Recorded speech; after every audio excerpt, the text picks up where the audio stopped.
Her neck wound is still visible, yet she has no memory of the attack. At trial, even Darlie conceded it would be hard to sleep through it. I know I didn't sleep through that. I mean, how would anybody sleep through something like that? But yet you say you don't remember. But I don't remember. Can you imagine waking up from your sleep with a man attacking you? Well, what do you think happened then if you can't remember but you don't think you slept through it? I think that I tried to fight with a man, and I think that either he knocked me unconscious, or I think that, you know, when he slit my throat or whatever, I passed out. Prosecution made much of Darlie's inappropriate behavior. For instance, the first policeman on the scene testified Darlie didn't seem concerned about Damon. He's got his eyes open, and he's trying to breathe. I told her that she needed to help him, but she just wouldn't help him. That's a lie. There are no other words to use, but that's a lie. If I had done this to my children, I'd be the first person to stand up and say, "Oh my God, I need help. What have I done?" I mean, a mother couldn't live with herself. But now, Darlie, they're saying that you could live with it because you're a psychopath. Sure, if that fits their theory. Your husband's mother said to me, you said to her, "Wouldn't you want to see the person who did this die?" Do you remember those words? I do. And I still feel that way today. But if it's you who dies... I know the truth. I know what really happened. I know that somebody else did this. So if I'm put to death, well, I'll leave this world with a clear conscience. Psychopathic. Person with absolutely no shame, no guilt, no remorse, no human compassion.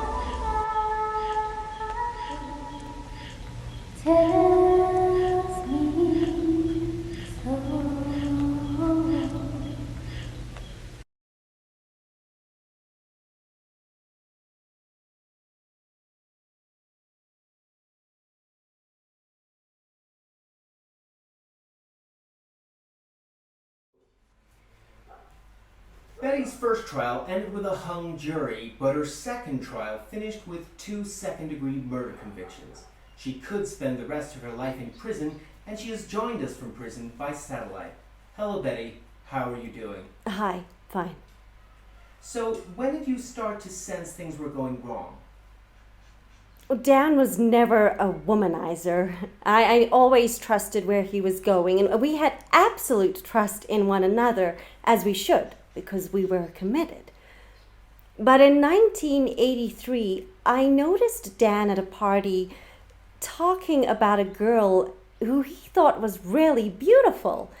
And that was my first clue that Linda Kolkina existed. The assistant that he hired for himself? Yes. And the woman he had an affair with. Did you ask him if he was having an affair? Yes. And he said? Oh, he totally denied it. He said that I was crazy and using my imagination for silly things, and that Linda was a lovely, sweet, innocent girl, and that nothing was going on and nothing had happened. And then he also told me that I was old and fat and ugly and boring and stupid. He said those words to you? Yes. And he said that he wasn't having any fun in life anymore. And then when you hear that, and you're old and ugly and boring and stupid, well, you try to get wrinkles taken off of your face that weren't even there.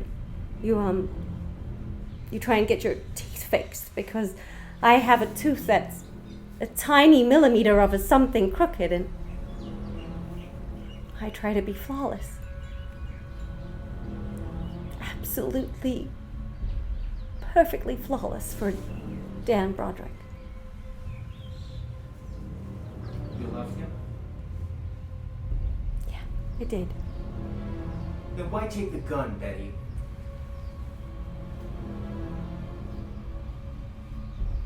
I needed to make them listen to me. I was tired of going there and they would call the police on me. I needed to make them listen to me, and it made perfect sense. What made perfect sense? Taking the gun. I needed to make them listen. Made perfect sense. Okay, Betty.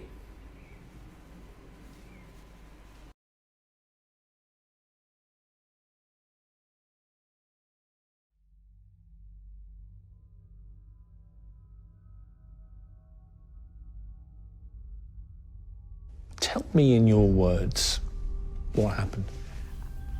Well, Larry was at home. He was watching Tiger Woods, and he was going to take a nap and then watch the Super Bowl later that evening.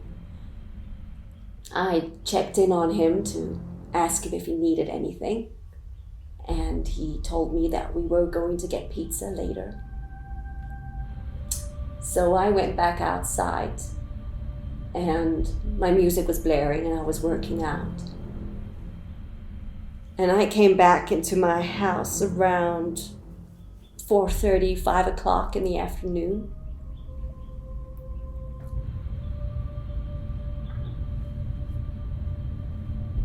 And I found my husband lying in a pool of blood. I'd never seen so much blood before.